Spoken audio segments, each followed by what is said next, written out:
15 شعبان کی رات میں ہمارے ملکوں میں جو ہمارے عجمی ملک ہیں اس میں وہ کچھ ہو رہا ہے جو نہ میرے نبی نے کیا، نہ صحابہ نے کیا، نہ تابعین نے کیا۔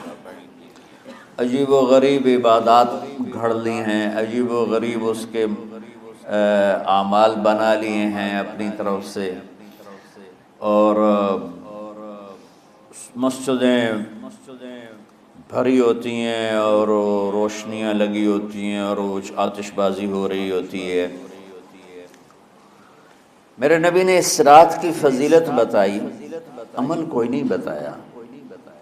جیسے یہاں کوئی صلاۃ تسبیح کی جماعت کرا رہے ہوتے ہیں، کوئی اجتماعی تہجد پڑھ رہے ہوتے ہیں، کوئی دیگیں چڑھا رہے ہوتے ہیں، کوئی آتش بازی کر رہے ہوتے ہیں، تو وہ اس میں اتنا غلو ہو گیا ہے کہ یہ بھی ٹھیک نہیں۔ اور کچھ علماء نے اس کے رد میں اس کا اتنا انکار کیا ہے کہ اس رات کی کوئی فضیلت ہے ہی نہیں، یہ بھی ٹھیک نہیں۔ اس بیچ کا راستہ، اس رات کی فضیلت میں جتنی احادیث ہیں وہ ضعیف ہیں، لیکن اتنی کثرت سے ہیں کہ ان سب کا مل کر جمع ہو کر کم از کم وہ حسن لغیر ہی تک تو پہنچ جاتی ہیں۔ اور ابن عثیمین رحمۃ اللہ علیہ نے بھی یہ لکھا ہے کہ زیادہ سے زیادہ ان احادیث کے مجموعے سے، چونکہ اگرچہ ضعیف ہیں لیکن کافی زیادہ ہیں، تو وہ حسن لغیر ہی تک پہنچ جاتی ہے۔ تو حسن لغیر ہی سے کوئی عمل ثابت نہیں ہوتا، عمل ثابت ہوتا ہے صحیح حدیث کے سے۔ ایک احادیث کی کثرت سے روایات اور ایک امت کا عمل، کہ امت کا بہت بڑا طبقہ صدیوں سے اس رات کا اہتمام کر رہا ہے، لیکن کچھ عرصہ پہلے تک اہتمام تھا دن میں روزہ رکھنا، رات کو کوئی نوافل پڑھ لینا، کوئی دو چار زیادہ پڑھ لینا، لیکن اب یہ ڈھول تماشے جو اب شروع ہوا ہے اس کا تو کوئی وجود ہی کوئی نہیں ہے۔ تو اس رات کو اللہ تعالیٰ نے مبارک بنایا، اور حدیث پاک میں آتا ہے کہ اللہ تعالیٰ اس رات میں ساری دنیا کے لوگوں کی بخشش فرماتا ہے سوائے 5 آدمیوں، 5 کے سوا سب اہل ایمان کی بخشش ہو جاتی۔ مشرک، المشرک، پہلا مشرک، دوسرا مشاحن، مشاحن کیسے کہتے ہیں؟ دل میں بغض رکھنے والا، کینہ رکھنے والا۔ تیسرا مسبل ازارہ، اپنے پاجامے شلوار چادر کو ٹخنوں سے نیچے تک لے جانے والا، لیکن ایک شرط کے ساتھ کہ وہ تکبر کی وجہ سے، سستی کی وجہ سے ہے، غفلت کی وجہ سے ہے۔ چونکہ جب آپ نے ایک مرتبہ اس کے بارے میں بات کی تو حضرت ابوبکر صدیق نے کہا یا رسول اللہ، میری چادر، عرب چادر باندھتے تھے جیسے ہمارے پنجاب کا لباس چادر تھا، اب وہ کم ہو گئے۔ ہماری تو بزرگ عورتیں بھی اور مرد بھی سب چادر باندھتے تھے، شلوار کا تو کسی کو پتہ ہی نہیں ہوتا تھا ہمارے بچپن میں۔ یہ تو پھر آہستہ آہستہ جب تعلیم آئی تو شلوار دیہاتوں میں بھی اور شہروں میں عام ہو گئی۔ تو اگر وہ اس لیے لٹکا رہا ہے کہ طبیعت میں تکبر ہے، پھر اس وعید کا وہ حقدار ہے۔ اگر ویسے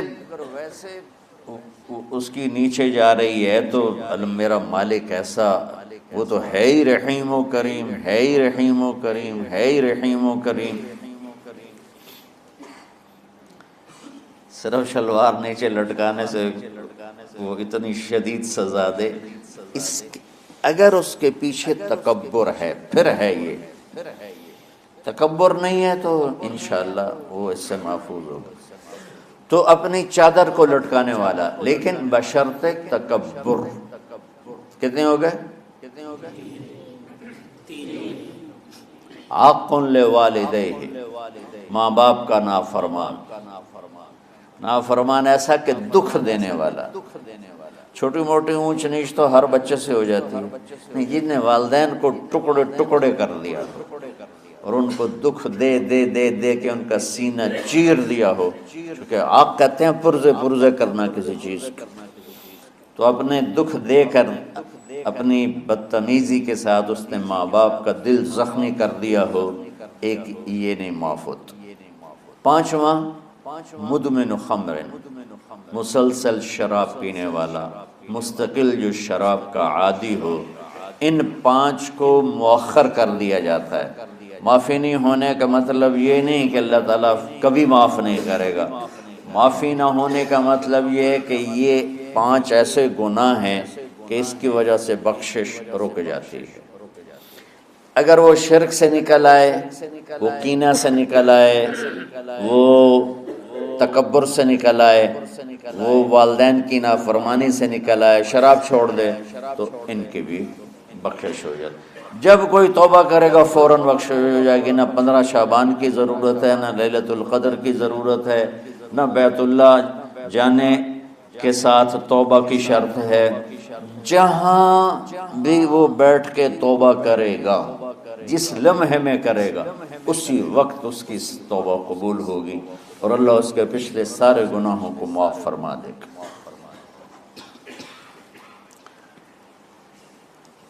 دن کا روزہ، رات کا قیام.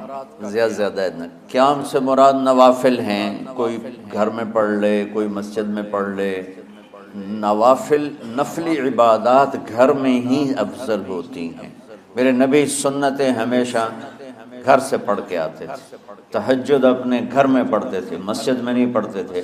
سوائے اعتکاف کے آپ اپنے نوافل سنتیں سب گھر میں پڑھتے تھے اور مسجد میں صرف فرض آ کے ادا فرماتے تھے. اور اس کے بعد بیٹھنا ہوتا تھا تو بیٹھ جاتے تھے، اٹھنا ہوتا تھا تو اٹھ جاتے تھے. تو اعتدال اللہ کو ہر چیز میں پسند ہے. دنیا جو مختصر ہے اس میں کیسے پسند نہیں ہوگا؟ آخرت جیسے معاملے میں بھی اللہ ہم سے کہہ رہا ہے اعتدال امتن وسطا. ایسے عیسائیوں کی طرح ترک دنیا بھی نہ کرو، یہودیوں کی طرح دنیا کے پیچھے نہ پڑ جاؤ. رزق حلال بھی کماؤ، اپنے بچوں کو بھی دیکھو، اپنے فرائض کو بھی دیکھو جو دنیاوی ہیں، اور اللہ سے بھی اپنا معاملہ ٹھیک کرو اور درست کرو. بعد کے زمانے میں صحابہ کے بعد سے ہی ایک انتہا پسندی امت میں آئی. ساری ساری رات جاگنا. فلاں بزرگ تھے وہ رسے سے اپنے بالوں کو باندھ لیتے تھے کہ نماز پڑھتے پڑھتے جب نیند آئے اور جھٹکا لگے تو رسے سے بندھے ہوئے بالوں سے اس جھٹکے سے تکلیف ہو اور ان کی آنکھ کھل جائے اور پھر نفلوں میں شروع ہو. ایک فلاں بزرگ تھے وہ اپنے آنکھوں میں نمک کا سرما لگاتے تھے تاکہ آنکھیں جل جائیں، وہ اس میں وہ جلن پیدا ہو جائے اور نیند اڑ جائے. یہ ایسے واقعات بھرے پڑے ہیں. فلاں بزرگ تھے انہوں نے 30 سال عشاء کے وضو سے فجر کی نماز ادا کی.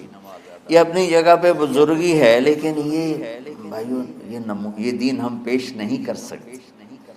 فلاں بزرگ تھے وہ 30 سال سے ستو کھا رہے تھے کہ روٹی کھانے اور ستو کھانے میں 70 دفعہ سبحان اللہ کا فرق پڑ جاتا ہے. تو روٹی کھائیں تو 70 دفعہ سبحان اللہ کم کہہ سکتے ہیں، اور ستو کھائیں تو 70 دفعہ سبحان اللہ زیادہ کہہ سکتے ہیں. تو لہٰذا ان کا مجھے تو 30 سال ہو گئے، میں تو ستو کھا رہا ہوں، میں تو روٹی نہیں کھا رہا. یہ دین نہیں ہے. یعنی یہ وہ دین نہیں جو ہم انسانیت کو پیش کر سکیں. یہ تو لوگوں کو دوڑانے والی بات ہے. یہ راہبانیت کی شکل ہے.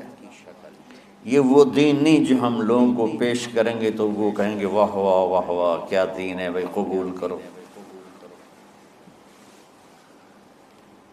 یہ ایک قسم کا غلو آیا. میں ایک حدیث سناتا ہوں، بخاری شریف میں بھی ہے، مجھے اب ہر شے بھول گئی، لیکن وہ ہے نہی الغلو، اس طرح کر کے آپ لوگ زیادہ جانتے ہوں گے جو پڑھ رہے ہیں کہ غلو سے نہیں۔ حدیث آپ کو سب کو یاد ہوگی کہ 3 صحابہ آئے اللہ کے نبی کے گھر اور پوچھا کہ اللہ کے نبی رات کیسے گزارتے ہیں؟ تو گھر والوں نے کہا سوتے بھی ہیں، جاگتے بھی ہیں، کھاتے بھی ہیں۔ تو وہ تینوں آپس میں کہنے لگے وہ تو نبی ہیں، سوئیں بھی تو کوئی بات نہیں، اور شادی ہے کوئی بات نہیں، ہم تو نبی نہیں، ہمیں تو کچھ کرنا چاہیے۔ ایک نے کہا کہ میں ساری زندگی روزہ نہیں چھوڑوں گا، ایک نے کہا کہ میں ساری زندگی سوؤں گا نہیں، ایک نے کہا میں ساری زندگی شادی نہیں کروں گا۔ تو دیکھنے میں تو واہ واہ کیا بڑی بزرگی ہے بھائی، بڑے بزرگ ہیں۔ ہمارے نبی کو پتہ چلا، آپ نے تینوں کو بلا لیا، کہ تم مجھ سے زیادہ اللہ سے ڈرنے والے ہو، میں تم سے انا اتقاکم یا اخشاکم، الفاظ آپ لوگ کو زیادہ یاد ہوں گے لیکن مفہوم میں صحیح پیش کر رہا ہوں۔ آپ نے کہا میں تم سے زیادہ اللہ کو جانتا ہوں، تم سے زیادہ اللہ سے ڈرتا ہوں، میں سوتا بھی ہوں، میں کھاتا بھی ہوں، میں روزے بھی رکھتا ہوں، میں چھوڑ بھی دیتا ہوں، میری بیویاں بھی ہیں، میں اپنی بیویوں کے پاس بھی جاتا ہوں۔